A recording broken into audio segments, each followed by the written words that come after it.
Carlos Guerrero, he is into 11th place.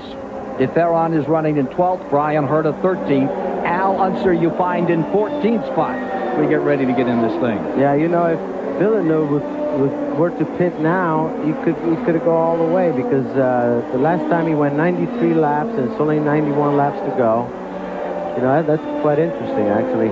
It is so I'm going to ask him later how he did that.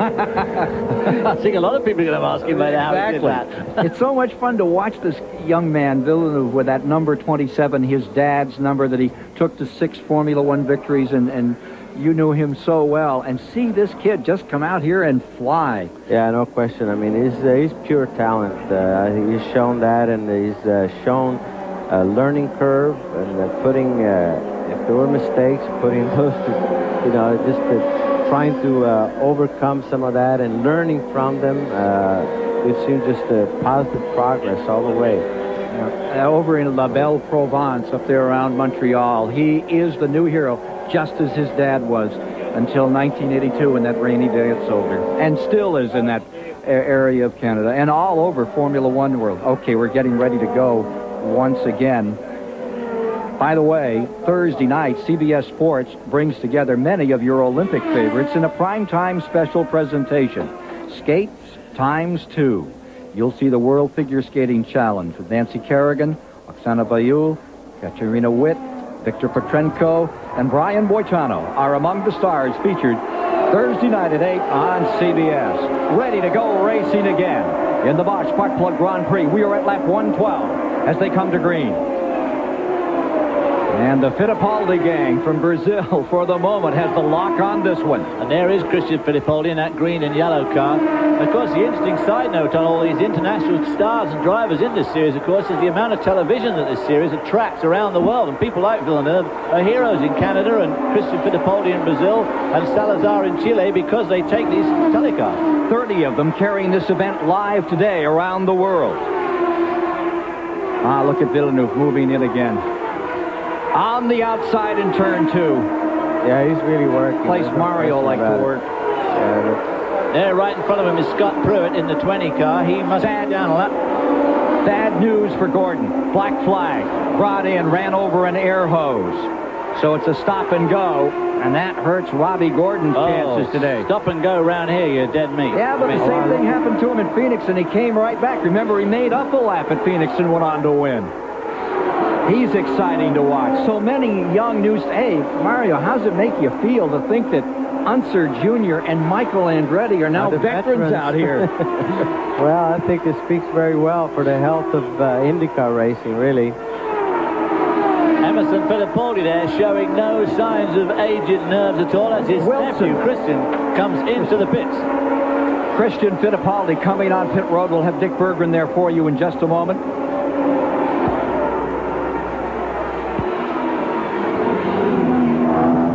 Dick Berggren. Well, the problem is fuel, Ken Squire. They last pitted on lap 41. They had just told their driver, Fittipaldi, to lean it out. There's an adjustment on the dashboard that can lean the engine out. They had hoped to stretch it a lot further than this. It didn't work. Fittipaldi, running out of gas, had to make this pit stop. Away at 13.5. Don't know why he didn't pit during the yellow, actually. You know, you don't get any points for leaving the race here, so that really hurts. Because when you pit during the green on a mile track, I mean, you go down a lap automatically. Mario, that shot, when you see them come out of 2, you just don't get the sense of speed that you get when you're sitting here in Nazareth, PA. How quick are you in that area of the track? That's true. I mean, it's, you know, you're coming off that corner at least 160 miles an hour, you know, and that's on race conditions, so yeah, it's plenty quick. This whole racetrack, I mean, if you drive around it or look at it, and then you saw the qualifying time, 187, I thought there'd been a misprint, you know, I'm thinking 187. We can get more on the Gugelmin story, and here is Mike Joy. Ken, when Mauricio spun the car, he touched nothing. Only flat spot of the tires, came in, got 4 more, went back out under caution. Also, Gilles de Ferran in the Pennzoil car stopped under caution because they didn't get a full fuel load the first time they stopped. Had to go to the back of the field to avoid an additional stop under green. The concern right now is in the pits of the cars with the Mercedes Ilmor engines. They're not as fuel efficient as the Ford Cosworths, and they're wondering how they can make this race with perhaps not another stop. I think they are worrying. After they'd looked at Jack Villeneuve there do that 98-lap stint. That's pretty impressive. Got the old Mercedes engineers scratching their heads. We are Emerson Fittipaldi making anybody in his team in that Penske organization scratch their heads, leading by 2 7/10 seconds, and Villeneuve is really closing up.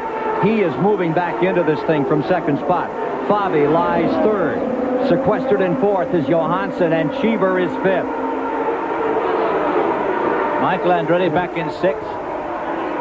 He seems to have got a bit out of touch with the leaders. Although, as Mario said earlier, this is such a short, fast and furious racetrack here, and as you pointed out, Villeneuve there trying to get around. Is that he's having a tough time with Pruitt. Yeah, it's Pruitt indeed. Pruitt, of course, on Firestone. Firestone's coming back to IndyCar racing after a 20-year layoff, doing very, very well with Pruitt. Pruitt leading the championship as we go into this race. And Gugelmin in second. Unser in third after having some problems at the start of the year. Wow, that outside pass. Boy, it looks brave to me. Oh, no, he's getting 3 wide. Unbelievable. You got to weave your way through that traffic. Wow. Tremendous judgment called on here from everybody. The lapper and the lappee. Make you wish you were still out there, Andretti? Oh, yeah. I was thinking about him glad he's in here. Oh, not Mario. Hope we get to see in some sports car races real soon. Back out there. Well, keeping that one open, obviously. And that interval between first and second has widened out again. When he was caught up in that traffic, he lost several seconds. So Fittipaldi lies first, Villeneuve second, Fabi third, Johansson fourth, Eddie Cheever in fifth, Michael Andretti in sixth. Bosch Sparkplug Grand Prix, Nazareth, PA.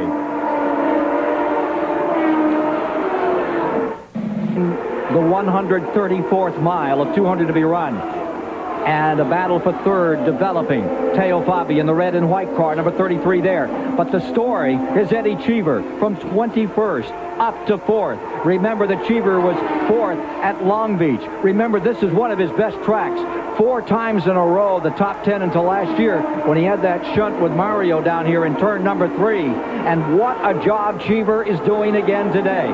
He's closing in on Fabi, and what a race we're having back here in third as Emerson Fittipaldi continues to lead. Villeneuve is in second. Let's go to Dick Berggren with more on this story of the battle for third place. Well, Ken, Eddie Cheever is anything but confident at this moment, even though he is running so very well. On Friday in practice, he blew an engine. The timing chain apparently let go, and that was all when that one went. And at Long Beach, the last race that we ran, at Long Beach, Cheever was running in second spot with the checkered flag in sight. He ran it out of fuel, wound up 4th.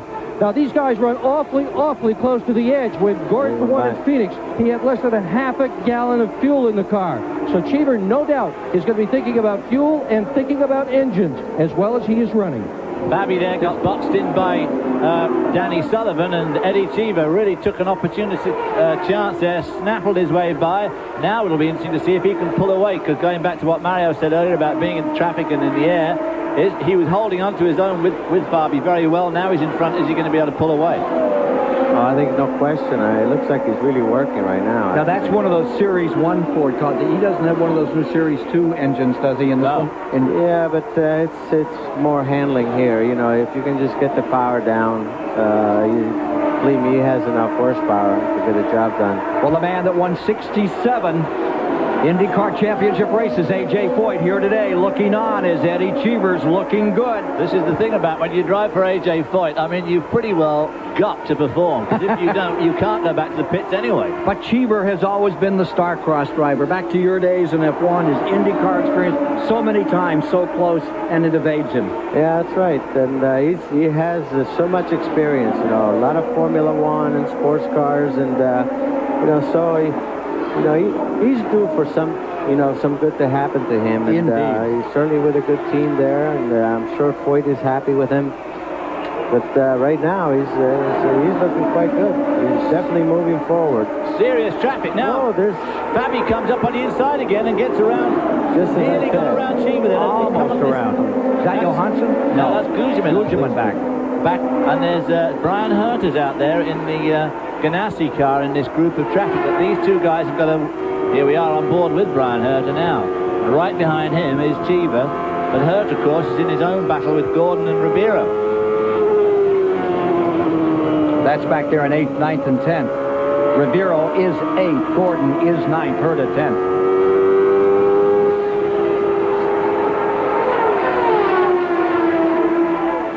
Tell you what, Nazareth may not be the most accessible to airports. It may not have the 4-lane highways. But if you really want to see some pretty exciting tight racing, if you're not here today, hey, that Loudon, New Hampshire, Milwaukee coming up, of course. That was one you love. Yeah, there's no question. All these mile ovals, I mean, if you get the car working on these mile ovals, I tell you, at the end of the day, you just smiles all over, because there's no more satisfaction to be able to pass on the outside and just bonsai here and there. Oh, it's just terrific racing to watch, of course, weaving in and out of this constant traffic. Dropping back to the leader here. There you see Emerson Fittipaldi. His lead, it was running 7. Puts wheels there with Bazell. Smoke coming off both those. And he really stepped out, and you could see the car squirrely for a moment. He was running from 7 down, being challenged by Villeneuve up to 5 3/10 of a second, the interval, and that's going to cost him dearly. Down to 4.3 as Villeneuve continues to get back in the picture for the lead. And Emerson Fittipaldi is still going to get past Raul Bissell now, too. Now, Fittipaldi had Phoenix covered, Murray. It was his until that splash of gas at the end. I wonder if fate's got him again here today. Well, I don't know, but no question, though. You can see that right now they found the setup again, when it comes to the race itself.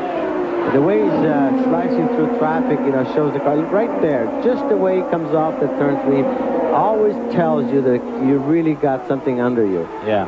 And he's been doing that all day, actually. Mike can tell us more about this car, too. Team manager Chuck Sprague has talked to Emo on the radio. They are ready for his pit stop, which must come before lap 160. I think they're planning about 152 or 153, but the contact will not hasten the pit stop. The car is undamaged. Interval sprints back to a 5 6/10 seconds. You say there's a little trouble with the fin on the front of that. Well, his fin touched Raul Bissell's left rear wheel, which caused the smoke. Now Emo's got to get round his nephew. Christian, he's going underneath, and as you'll see on that right fin, see that big black mark at the front? What I'm surprised is that he didn't cut the tire, because that's carbon. The carbon very sharp, and usually you wind up with puncturing somebody's tire like that, but both of them got away very luckily. Oh, I tell you what, those fins are not that difficult to snap off either, really, are they, when you hit a wheel like that? No question. Going under Carlos Guerrero. Looking for Villeneuve in second spot. And there he is. And right behind him is Ribeiro. And he's having his own battle with Gordon and Herta, 8th, 9th, and 10th.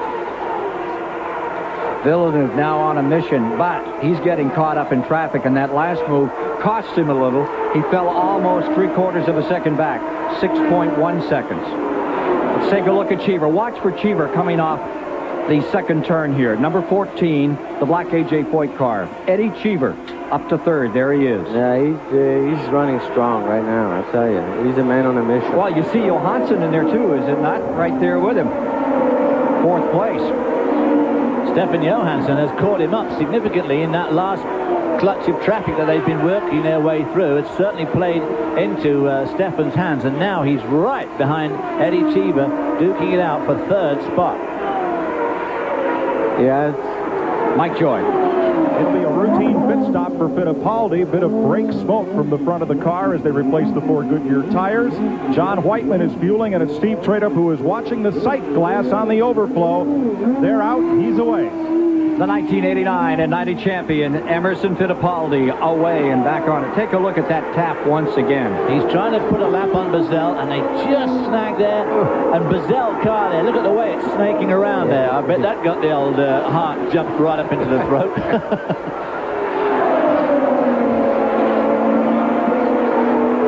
We're at lap 151 or 150 when we saw that pit stop that was made by Fittipaldi. Now, what about Villeneuve here? Well, I'm still perplexed by that one, but they're doing something right, obviously. They're just the one thing that for sure they're doing, they're picking up every ounce of the fuel, and many times that makes a difference, especially on a mile track, because A lot of cars have that problem.